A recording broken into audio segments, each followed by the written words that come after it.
The warehouse echoed with the sharp clang of metal and laughter that didn't sound kind. Sarah stumbled backward as a steel crate knocked into her knees, pushed by a man twice her size. "Move faster, rookie," he barked, grinning as she hit the ground. Dust clung to her palms as she steadied herself, eyes down, jaw tight. Around her, the crew laughed, the kind of laughter that feeds on someone else's silence. What they didn't know was that this rookie had seen more chaos, more pain, and more courage than all of them combined. Before I tell you what happened next, tell me in the comments where you're rewatching from. I love knowing who is listening. Sarah stood up slowly, brushing off her gloves. Her heart thudded, not with fear, but restraint. She'd promised herself she wouldn't lose her temper.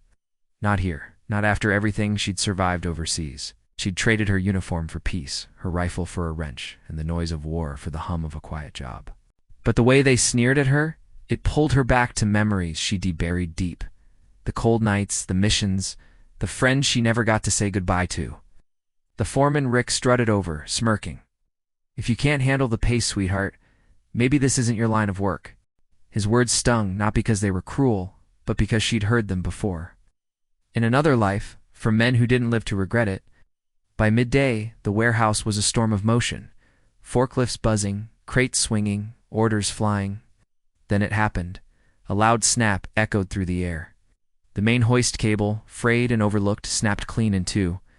The massive crate it carried plummeted downward, aiming straight for Rick, who stood frozen in disbelief. For a heartbeat, the world slowed. Dust, screams, the metallic whine of collapsing chains, it all blurred into instinct. Sarah didn't think. As she moved, she dove forward, shoulders slamming into Rick's chest, sending him sprawling. The crate hit the floor with a thunderous crash, inches from where he'd been standing. The warehouse filled with smoke and silence, thick, eerie, breathless. When the dust cleared, Rick blinked up at her, stunned. Sarah's arm bled from a jagged cut, but her eyes were sharp, calm, alive. "You okay?" she asked, voice steady, like she'd just stepped out of a storm. Someone from the crew whispered, "How did she move that fast?" Another muttered, "That wasn't luck," and then someone noticed it. The glint of a small pendant hanging from her neck, the emblem etched into it unmistakable. The Navy SEAL trident. Whispers spread like fire. Wait, she was a SEAL. Rick's mouth opened, then closed. The men who'd mocked her now looked like boys caught in their own shame. Sarah exhaled slowly. She said quietly, lifting a fallen box upright. "Not anymore. I just work here now." But the silence that followed wasn't filled with mockery. It was heavy with realization. The same men who de-shoved her down now looked at her like she was made of iron and fire. Later that evening, as the shift ended, Rick approached her by the exit. His tone had changed, softer, almost uncertain. "You saved my life today. I don't even know what to say." Sarah gave a faint smile. "Then don't say anything.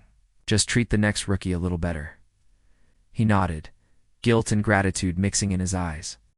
As she walked away, the warehouse lights flickered, casting long shadows that trailed behind her, reminders of a life lived in battle and a peace finally earned. Because respect isn't demanded. It's revealed in moments when no one else stands up.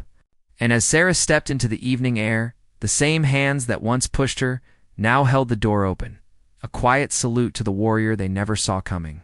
Because courage doesn't fade, it transforms. And sometimes, the strongest ones are those who no longer need to prove it.